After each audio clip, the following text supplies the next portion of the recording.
उत्तर प्रदेश के कानपुर जिले के थाना शिवराजपुर के अंतर्गत में एक छोटे से गांव में एक परिवार रहता था।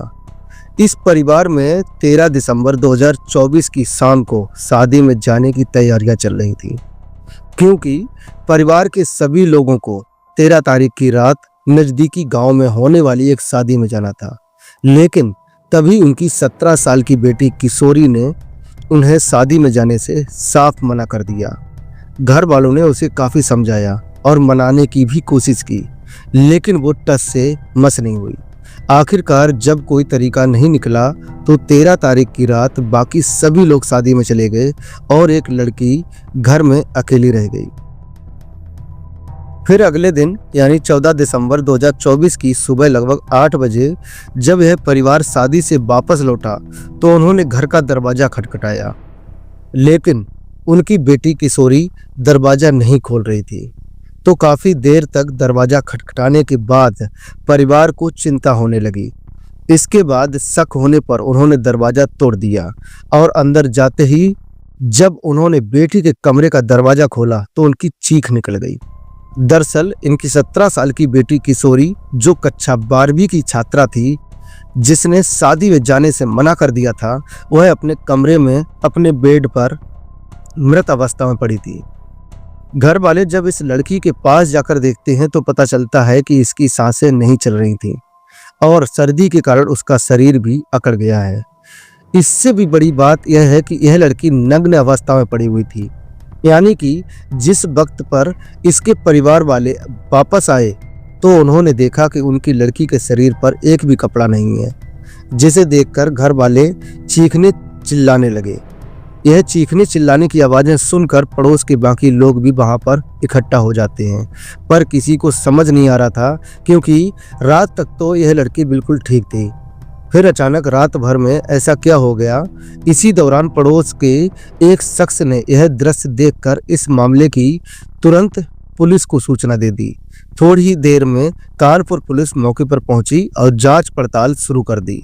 शुरुआती जांच में पता चला कि 13 दिसंबर 2024 की रात यह परिवार एक शादी में शामिल होने गया था और उन्होंने अपनी बेटी किशोरी से भी चलने को कहा था। लेकिन 17 साल की यह लड़की, जो कि कक्षा 12वीं में पढ़ती थी, वह किसी कारण शादी में जाने के लिए तैयार नहीं हुई और पूरा परिवार शादी में चला गया और अपनी बेटी को घर पर छोड़ गए।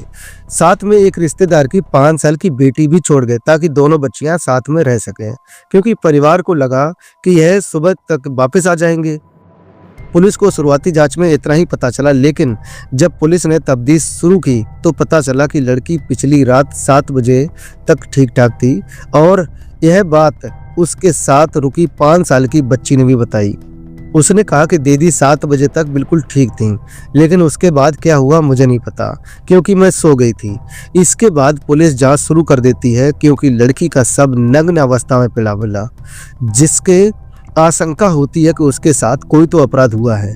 इसी कारण पुलिस तुरंत फॉरेंसिक टीम को बुला लेती है। फॉरेंसिक टीम पूरे कमरे की गहराई से जांच करती है और आसपास मौजूद हर संभावित सुराग को इकट्ठा करने लगती है। उधर पुलिस पास पड़ोस के लोगों से पूछताछ करना शुरू करती है, यानी लड़की और उसके परिवार के बारे में जानकारी जुटाने की कोशिश करते हैं कि वह कौन थी, कैसी थी और किससे मिलती जुलती थी, और हाल के दिनों में किसी संदिग्ध व्यक्ति से उसकी बातचीत हुई थी या नहीं।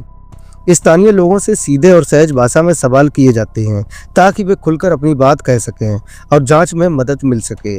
उस परिवार के बारे में छानबीन की जाती है तो ऐसी किसी भी बड़ी दुश्मनी के बारे में पुलिस को पता नहीं चलता है। लेकिन फॉरेंसिक टीम शुरुआती जांच में यह बताती है कि इस लड़की के साथ जोर जबरदस्ती करने की कोई निशान नहीं है और उसके शरीर पर कोई इंजरी मार्क भी नहीं है। तो इससे यह साफ जाहिर हो गया था कि इस लड़की के साथ कोई जबरदस्ती तो नहीं हुई है। लेकिन फॉरेंसिक टीम को उस कमरे से कुछ सबूत मिले थे जो एक गलत तरफ इशारा कर रहे थे, और वह सबूत कुछ इस प्रकार थे। वहां पर शक्तिवर्धक गोलियों के कुछ पैकेट मिले थे, जिन गोलियों का इस्तेमाल काफ़ी लोग अपनी शारीरिक क्षमता यानी कि अपनी सेक्सुअल पावर को बढ़ाने के लिए करते हैं। उस तरह की गोलियों के कुछ रैपर मिले। साथ ही वहां पर सेक्सुअल इंटीमेशन के दौरान जो सेफ्टी का इस्तेमाल किया जाता है उसके भी कुछ पैकेट मिले थे। और पुलिस समझ गई थी कि इस केस में जो भी आरोपी है वह इस लड़की का कोई पहचान वाला है या उसका कोई दोस्त है। इसके बाद पुलिस उस बॉडी को पोस्टमार्टम के लिए भेज देती है और इस केस की छानबीन शुरू कर देती है। इसके बाद इन्हीं सारे सबूतों के आधार पर और पोस्टमार्टम रिपोर्ट के आधार पर पुलिस को पता चलता है कि इस लड़की की जिस लड़की की मृत्यु हुई है उससे पहले इसने किसी के साथ शारीरिक संबंध बनाए थे। यह पोस्टमार्टम रिपोर्ट से भी साफ हो गया था। इसके बाद अब पुलिस ने लड़की के मोबाइल नंबर की CDR यानी कॉल डिटेल रिकॉर्ड निकलवाई, तो उस डाटा में पुलिस को एक ऐसा नंबर मिला जिस पर लड़की ने आखिरी बार बात की थी। यह कॉल 13 दिसंबर 2024 की शाम करीब 7 बजे हुई थी। पुलिस ने जब उस लड़की के नंबर की डिटेल निकलवाई तो पता चला यह नंबर कुलदीप नाम के व्यक्ति का है जो नेवादा गांव का रहने वाला है। नेवादा गांव उस जगह से करीब 20 किलोमीटर दूर था जहां लड़की की मौत हुई थी। अब पुलिस के लिए यह लड़का अहम कड़ी बन गया था क्योंकि आखिरी बातचीत इसी से हुई थी। तो यहाँ यह लड़की 20 किलोमीटर की दूरी पर रहता था। उसके पास एक दूसरे गांव में पुलिस ने बिना देरी किए इस लड़के को गिरफ्तार कर लिया और शक के बिना पर जब इससे पूछताछ की गई और शुरुआती जांच में ही पुलिस को पता चल जाता है कि हो ना हो यह लड़का इस केस में इन्वॉल्व है। और पुलिस जब सख्ती से उस लड़के से पूछताछ करती है तो इस मामले का खुलासा हो जाता है। यह लड़का पुलिस को बताता है कि इसका नाम कुलदीप है। तो कुलदीप नाम का यह लड़का सारी बातें पुलिस को बताता है कि पिछले 3-4 महीनों से यह दोनों दोस्त थे, लेकिन फिर दोनों में प्यार हो गया और इसी के चलते वह लड़की उसे बताती है कि 1 तारीख को घर में कोई नहीं रहेगा और तुम मुझसे मिलने आ सकते हो। जिसके चलते कुलदीप 20 किलोमीटर चलकर अपनी गर्लफ्रेंड से मिलने के लिए उसके घर आ गया था और शाम के करीब 8 बज रहे थे। उसके घर में गया और घर में 17 साल की किशोरी थी जिसकी मृत्यु हो चुकी थी और साथ में एक 5 साल की रिश्तेदार की बेटी भी थी जो पहले ही सो गई थी। इसके बाद लड़का अपनी गर्लफ्रेंड के साथ फिजिकल रिलेशन बनाता है, लेकिन शारीरिक संबंध बनाने से पहले यह कुछ शक्तिवर्धक गोलियों का इस्तेमाल करता है। इन गोलियों की वजह से उसका ब्लड सर्कुलेशन बढ़ जाता है, उसे ज़्यादा थकान भी नहीं होती। कम उम्र और एजुकेशन की कमी की वजह से वह बहुत ही ब्रूट तरीके से अपनी गर्लफ्रेंड के साथ सेक्सुअल रिलेशन बनाता है।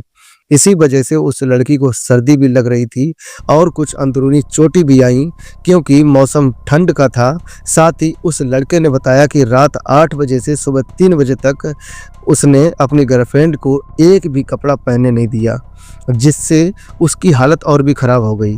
यह बात सुनने में तो बड़ा अजीब लगेगी, लेकिन यही सच्चाई है कि लड़की की सर्दी लगने के कारण और ब्रूटल रिलेशन बनाने के कारण हालत और ज़्यादा खराब हो गई और करीब 3 बजे तक लड़की ने इसी कारण दम तोड़ दिया।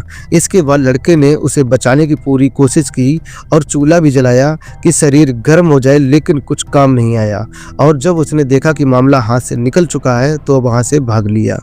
अब किशोरी की सहमति इस मामले में कोई मायने नहीं रखती थी क्योंकि वह नाबालिग थी, लेकिन पुलिस ने उसे गिरफ्तार करके उससे पूछताछ की और पूछताछ करने के बाद उसे कोर्ट में पेश किया गया, जहां से उसे दुष्कर्म और पॉक्सो एक्ट की धारा के तहत जेल में भेज दिया गया। अब यकीन है कि उसको उसके किए की सजा जरूर मिलेगी। दोस्तों, इस घटना को सुनाने का उद्देश्य किसी का दिल दुखाना या किसी को परेशान करना नहीं था, बल्कि आपको जागरूक और सतर्क करना था कि ऐसी घटनाओं से सुरक्षित रहें। और दोस्तों, अब इस पूरी घटना के बारे में आपकी क्या राय है कमेंट बॉक्स में ज़रूर बताएं। और अगर आपको यह जानकारी पसंद आई हो तो हमारे चैनल को सब्सक्राइब जरूर कर लें एवं बेल आइकन घंटी को जरूर दबाएं ताकि आने वाली वीडियो आप तक पहुंच पाए। धन्यवाद।